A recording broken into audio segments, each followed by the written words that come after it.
ভাই ও বোনেরা, জানেন কি, নামাজ হচ্ছে এমন একটি ফরজ ইবাদত যার হিসাব হবে কিয়ামতের দিন সবার আগে। রাসূল সাল্লাল্লাহু আলাইহি সাল্লাম বলেছেন, কিয়ামতের দিন বান্দার সবচেয়ে প্রথম জিজ্ঞাসা হবে সালাত সম্পর্কে। যদি সালাত ঠিক থাকে তাহলে তার সব আমল ঠিক থাকবে, আর যদি সালাত নষ্ট হয় তবে তার সব আমল বরবাদ।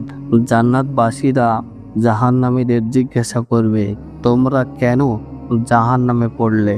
তারা বলবে, আমরা নামাজ পড়তাম না। ভাই, নামাজ না পড়া মানে আল্লাহর ডাকে না সাড়া দেওয়া। একটু ভাবুন, আজ আপনি নামাজ ছাড়লেন আর কাল হয়তো কবরে চলে যাবেন। আজই প্রতিজ্ঞা করুন আর কোনো নামাজ ছেড়ে দেবেন না।